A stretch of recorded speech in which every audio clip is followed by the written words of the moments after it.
आपका मोहित जी का अच्छा मंच संचालन कर रहे हैं और अम्बेडकर जन्मोत्सव कमेटी कार्यक्रम के आयोजक, मैं सभी का आभार प्रकट करते हुए मेरे सामने उपस्थित एक कुर्सियां कुछ खाली दिख रही, तो पहले उसमें एक बात होती है। किसी ने कहा कि जो दूध होता है वो ज्यादा होता है और जब वो मथ दिया जाता है और उसमें से जब क्रीम निकलती है तो वो कम होती है। तो मैं उस सभी क्रीम को का अभिवादन करता हूं कि जो समाज की क्रीम बैठी हुई है, जो जागरूक है, जो मिशन को आगे ले जाने का काम कर रहे हैं, उन सभी का इस कार्यक्रम में अभिनंदन। साथियों, आज बुद्ध पूर्णिमा भी है। विश्व को करुणा, मैत्री, समता, क्षमा, अहिंसा, दया का ज्ञान देने वाले तथागत गौतम बुद्ध जी को नमन करते हुए और गौतम जी के बुद्ध जी के विचारों को अपने जीवन में अपनाने वाले बाबा साहब को नमन करते हुए आज के कार्यक्रम में 1 तारीख जैसा कि मजदूर दिवस भी है, उस पर आने से पहले थोड़ा सा तथागत साहब के गौतम बुद्ध जी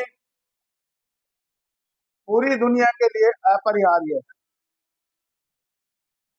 और जो उनके विचारों से हट के चलेगा वो वही ईरान, इजराइल और बाकी सब के जो परिणाम है उन्हीं को भोगेगा। आज इस मारकाट के युग में जहां सब चारों ओर स्वार्थपरता हावी हो रही है, गौतम बुद्ध जी और उनके विचार और ज्यादा प्रासंगिक हो जाते हैं। एक 29 वर्ष, लगभग अब से 2600 वर्ष पूर्व गौतम बुद्ध जी का जन्म हुआ। किताबों में पढ़ाया गया कि कैसे कैसे उनके अंदर एक वैराग्य उत्पन्न हुआ और उन्होंने घर छोड़ा। लेकिन धीरे धीरे जब हम पढ़ने लगे और थोड़ी सी सच्चाई की ओर जाने लगे तो तब हमने जाना कि जो वहां पर 2 वंश थे, कोलीय वंश और शाक्य वंश में आपका जन्म हुआ था, तो वहां उनके बीच में एक नदी थी, उसके पानी को लेकर अक्सर झगड़ा हुआ था। तो उसमें गौतम बुद्ध जी ने सिद्धार्थ थे, अहिंसा का पालन करते हुए और निष्कासन को चुना। 29 वर्ष की अवस्था में महावीर निष्कर्ण उन्होंने चुना और 35 वर्ष की अवस्था में जो ये बीच का समय था, इसमें उन्होंने पूरी तरह से ध्यान लगाया, जानने की कोशिश की उन सभी पक्षों को कि जो बचपन से हमारे दिमाग में डाल दिए जाते हैं। और बैसाख की पूर्णिमा जो कि आज भी है, बैसाख की पूर्णिमा को उनको ज्ञान की प्राप्ति हुई, वो ज्ञान जिसने फिर पूरी दुनिया को प्रकाशित किया। जो सबसे अहम था, अप्य दीपो भव, खुद से प्रकाशित होना है, आपको कोई प्रकाशित करने नहीं आएगा। और फिर उन्हीं के विचारों को आदर्श मानकर बाबा साहब ने संघर्ष किया। 1 मई मजदूर दिवस, बाबा साहब का जीवन पूरी यूनिवर्सिटी है, इंस्टीट्यूशन है, उसमें जो भी आप जहां से जो लेना चाहेंगे आपके जीवन से जुड़ा हुआ हर तथ्य उसमें मिल जाएगा। और मजदूरों का दर्द तो वो बड़े गहराई से जानते थे। 1 मई मजदूर दिवस पर जो मजदूरों की स्थिति थी, 17वीं शताब्दी में यदि देखा जाए तो मजदूरों को इंसान माना ही नहीं जाता था। वहां से फ्रांस की क्रांति से एक लौ शुरू हुई और फिर वो आगे बढ़ती हुई इंग्लैंड की क्रांति और बाकी जगह यूरोप में क्रांति होती हुई चली आई। लेकिन भारत में क्रांति होनी बहुत मुश्किल। यहाँ का कारण है यहाँ का सामाजिक परिवेश। यहाँ का सामाजिक परिवेश पूरी क्रांति को रोकता है। यहाँ लोग कितने सारे वर्गों में बटे हुए हैं, जातियों में बटे हुए, धर्मों में बटे हुए, क्षेत्रों में बटे हुए हैं, और जब भी कभी कहीं क्रांति की बात आती है तो वो कहीं ना कहीं उसमें रुकावट का काम करती है। ऐसे में यहाँ मजदूरों के हित की बात करना अपने आप में बहुत बड़ी बात थी। अभी बहन जी कमलेश कुमारी जी ने यहाँ पे बताया था कि मजदूर दिवस के बारे में और मजदूरों के बारे में उन्होंने अच्छा बताया।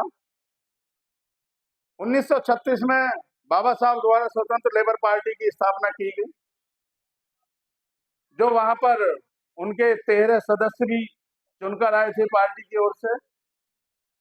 और 1942 से लेकर 1948 के बीच में बाबा साहब जो लेबर काउंसिल थी उसमें उसके एग्जीक्यूटिव मेंबर रहे। एग्जीक्यूटिव मेंबर रहते हुए उन्होंने जो मजदूरों की स्थिति थी, मजदूरों को यहाँ भी ऐसा ही याद था कि इंसान ही नहीं माना जाता था, कितना ही काम ले लो और काम लेते रहो और उस काम के अनुरूप में उनको कोई मेहनताना नहीं देना। बाबा साहब ने उस पर अपनी आवाज उठाई और उनको बराबर का हक दिलाया। एक और बात थी, महिलाओं के लिए बाकी सब जगह तो किया ही किया, यहाँ पर जो प्रसूति अवकाश की सवैतनिक अवकाश मैटरनिटी लीव का उन्होंने जो प्रावधान करा वो सभी के लिए था। जो कहीं कुछ वर्ग के या वर्ण के लोग ये मानते हो कि बाबा साहब ने किसी खास वर्ण या वर्ग के लिए क्या है, मैटरनिटी लीव का सब फायदा उठा रहे हैं। और ये जाना उनके दर्द को तो बाबा साहब ने उसकी हिमायत करी और वो लागू हुआ। उसके साथ ही हर व्यक्ति के शरीर की एक क्षमता होती है 12 से 14 घंटे काम लेना, तो बाबा साहब ने उसके काम के घंटों को 8 घंटे कराया और ये मजदूरों के में एक बहुत बड़ा कदम था। इसके साथ ही एक चीज और भी थी कि जिनको वर्तमान में या उनके बाद से धीरे धीरे कम करते चले गए उनके प्रभाव को, जो लेबर यूनियन थी, बाबा साहब ने बहुत बड़ा काम करा कि जो लेबर थी उनकी यूनियनों को बढ़ावा दिया ताकि मजदूरों की बात उद्योगपतियों के सामने, जो मिल मालिक है उनके सामने जा सके और वो यूनियन के द्वारा अपना प्रतिनिधि चुनकर और उनके उचित हक को ले सके। जो कंपनियों में श्रम कल्याण कार्य कराए जाते हैं, इस सब का श्रेय बाबा साहब को जाता है, जिसमें पीएफ की कटौती है, ईएसआई है, जो चिकित्सा सुविधा है और जो निधि की सुविधा है भविष्य निधि की, ये बाबा साहब का योगदान है। बाबा साहब जानते थे कि इनके हितों को सुरक्षित करना बहुत जरूरी है। फिर उसके साथ ही लेकिन एक बात भी थी कि बाबा साहब का जो मूल मंत्र था उसके बगैर ये सब चीजें अधूरी रह जाती कि एक मजदूर मजबूर ही रहेगा क्या। एक मजदूर को बेशक मजदूर है, और यहाँ हम जितने बैठे हैं कोई ऐसा नहीं है कि यदि हम तुलना करने लगे कि किसी की 3 पीढ़ियां पहले से कोई बहुत ज्यादा शिक्षित या 3 पीढ़ियां 4 पीढ़ियां वहां से चली आ रही है, कोई रियासत के रियासतदार थे या बाकी चीजें थी।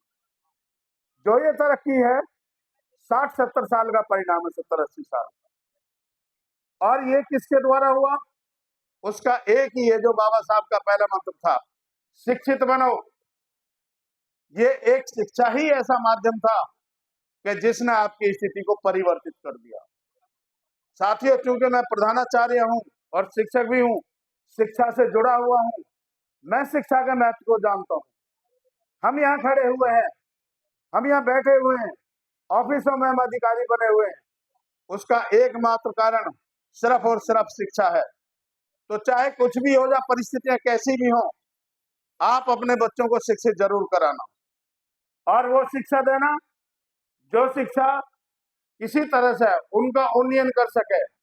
ऐसा ही ना हो कि वो केवल शिक्षा के नाम पर साक्षर बनकर रह जाए। एक और चलती है बात, जो कंप्यूटर है वो जानते हैं लक, वो भी मैं बताना चाहूंगा थोड़ा सा कि लक जो उनकी होती है, लक की परिभाषा LUCK, वो कहते हैं कंप्यूटर कि जो लक है हमारा वो है लेबर अंडर करेक्ट नॉलेज।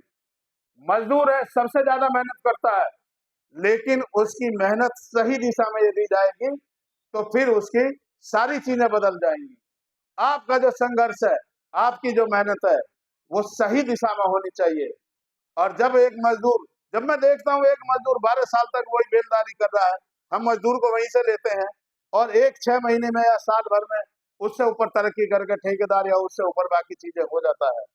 तो दोनों में जो अंतर पैदा कर रहा है, एक तो शिक्षा है और दूसरे ये है उसकी आगे बढ़ने की जिज्ञासा।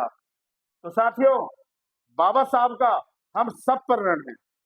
और उसके साथ साथ एक बात और भी है कि जो मैं कई बार सोचता हूँ, कहता भी हूँ, कि उन 2 लाइनों में वो लिखी थी पूरी कविता मैंने, पर 2 लाइन बताऊंगा और एक महत्व को, कि तन मन वारे जो मिशन पर ऐसी असनाई नहीं मिलती, महापुरुष तो अनेक मिले पर महामाई नहीं मिलती। बाबा साहब के लिए यदि किसी का सबसे बड़ा योगदान है तो वो रमाबाई है। आप में भी कई सारे बाबा साहब हो सकते थे, पर उस स्तर से या उस स्तर पर रमाबाई नहीं मिली। तो जितनी रमाबाई पैदा होंगी समाज में, तो और भी कई बाबा साहब निकलेंगे, और ऐसी मेरी आशा है।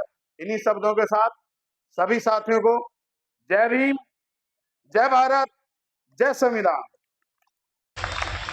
बहुत बहुत धन्यवाद गुरुजी, आपने हमें अपने सूक्ष्म शब्दों में हमें संबोधित किया। अब मैं उनको सम्मान करूंगा। धन्य गुरुजी के मोमेंट देकर